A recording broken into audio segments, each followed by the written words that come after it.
नमस्कार दर्शकों, वंदे मातरम न्यूज में आपका स्वागत है। आज बीदर शहर के प्रेस भवन में बीदर जिला भाजपा इकाई की ओर से एक प्रेस कॉन्फ्रेंस आयोजित की गई। इस दौरान भाजपा बीदर जिलाध्यक्ष सोमनाथ पाटिल ने बीदर जिला केडीपी बैठक में हुई घटना की कड़ी निंदा की। उन्होंने आरोप लगाया कि हुमनाबाद विधायक श्री सिद्धू पाटिल पर कांग्रेस पार्टी के विधान परिषद सदस्य भीमराव पाटिल ने हमला करने का प्रयास किया। उन्होंने कहा कि ये घटना मंत्री की मौजूदगी में जिले के जनप्रतिनिधियों, विभिन्न विभागों के अधिकारियों, उपायुक्त तथा जिला पुलिस अधीक्षक के सामने घटी है। सोमनाथ पाटिल ने सवाल उठाया कि जब एक विधायक के साथ ऐसा व्यवहार किया जा सकता है तो आम जनता की स्थिति क्या होगी। उन्होंने कहा कि कांग्रेस पार्टी का ये रवैया लोकतंत्र पर सीधा हमला है। इस घटना की निंदा करते हुए उन्होंने घोषणा की कि 12 तारीख को भाजपा की ओर से विरोध प्रदर्शन किया जाएगा। ये एक गंभीर घटनाक्रम है जिसने जिले के राजनीतिक गलियारों में व्यापक चर्चा को जन्म दिया है। वंदे मातरम न्यूज, बीदर।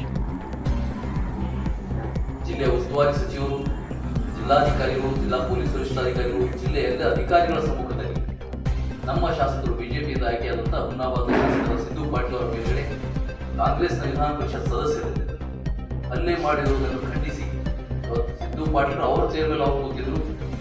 ಕಾಂಗ್ರೆಸ್ನ ವಿಧಾನ ಪರಿಷತ್ ಸದಸ್ಯರು ಚೇರ್ ಬಿಟ್ಟು ಬಂದು ಅವರ ಮೇಲೆ ಹಲ್ಲೆ ಮಾಡಲಿಕ್ಕೆ ಯತ್ನಿಸಿದಾಗ ಮಧ್ಯದಲ್ಲಿ ಪೊಲೀಸ್ನವರು ಬಂದು ತಡೆದಿದ್ದಂಥದ್ದು ನಾವೆಲ್ಲ ತಮ್ಮ ಮಾಧ್ಯಮ ಮುಖಾಂತರ ನೋಡಿದಾಗ ಎಲ್ಲರ ಗಮನಕ್ಕೆ ಬಂತು. ಇದು ಪ್ರಜಾಪ್ರಭುತ್ವ ವ್ಯವಸ್ಥೆಗೆ ಒಂದು ದೊಡ್ಡ ಕಪ್ಪು ಚುಕ್ಕೆ ಮತ್ತು ನಮ್ಮ ಬೀದರ್ ಜಿಲ್ಲೆಗೆ ಒಂದು ಕಪ್ಪು ಚುಕ್ಕೆ ತಂದಂಥ ಒಂದು ಪ್ರಕರಣ. ಜಿಲ್ಲಾಡಳಿತ ಮತ್ತು ಜಿಲ್ಲೆಯ ಪೊಲೀಸರು ಅಲ್ಲಿಯೇ ಅದಕ್ಕೆ ಒಂದು ಸೋಮೋಟೋ ಪ್ರಕರಣ ದಾಖಲಿಸಬೇಕಾಗಿತ್ತು. ವಿಶೇಷವಾಗಿ ಆ ಸಭೆಯ ಅಧ್ಯಕ್ಷರು, ಜಿಲ್ಲಾ ಉಸ್ತುವಾರಿ ಸಚಿವರು ಅವ್ರ ಸಮ್ಮುಖದಲ್ಲಾಗಿದೆ. ಯಾವುದು ನಿಜ ಸ್ಥಿತಿ ಇದೆ, ನೈಜ ಸ್ಥಿತಿ ಇದೆ ಅನ್ನೋದು ಅವ್ರಿಗೆ ಗೊತ್ತಿದೆ. ಅವರೇ ಒಂದು ಅಲ್ಲಿ ಸೋಮೋಟೋ ಕೇಸ್ ಮಾಡಿಸ್ಲಿಕ್ಕೆ ಇರಬೇಕಾಗಿತ್ತು. ಆದರೆ ಇಲ್ಲಿಯವರೆಗೆ ಯಾವುದೇ ಒಂದು ಪ್ರಕರಣ ದಾಖಲಾಗಿದೆ. ಮೊನ್ನೆ ಬಳ್ಳಾರಿಯಲ್ಲಿ ನೋಡಿದ್ದೀವಿ. ಆ ಬಳ್ಳಾರಿ ಪ್ರಕರಣದಲ್ಲಿ ಅಲ್ಲಿರುವಂಥ ಡಿವೈಎಸ್ಪಿ ಅವರು ಸೋಮೋಟೋ ಕೇಸ್ ಮಾಡಿದ್ದಾರೆ. ನಮ್ಮಲ್ಲಿ ಯಾಕೆ ಅದು ಆಗಲಿಲ್ಲ? ಒಂದು ವೇಳೆ ನಮ್ಮ ಶಾಸಕರೇ ಆ ರೀತಿ ಏನಾದರೂ ಮಾಡಿದ್ರೆ ನೀವೇನು ಮಾಡ್ತಾ ಇದ್ದೀರಿ? ಹೀಗೆ ಸುಮ್ಮನೆ ಕೊಡ್ತಾ ಇದ್ದೀರಾ?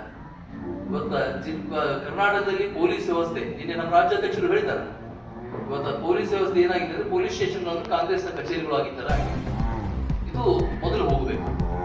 ಯಾರು ತಪ್ಪು ಮಾಡಿದಾರೋ ಅವ್ರ ಮೇಲೆ ಕಾನೂನು ಕ್ರಮ ಆಗಬೇಕು.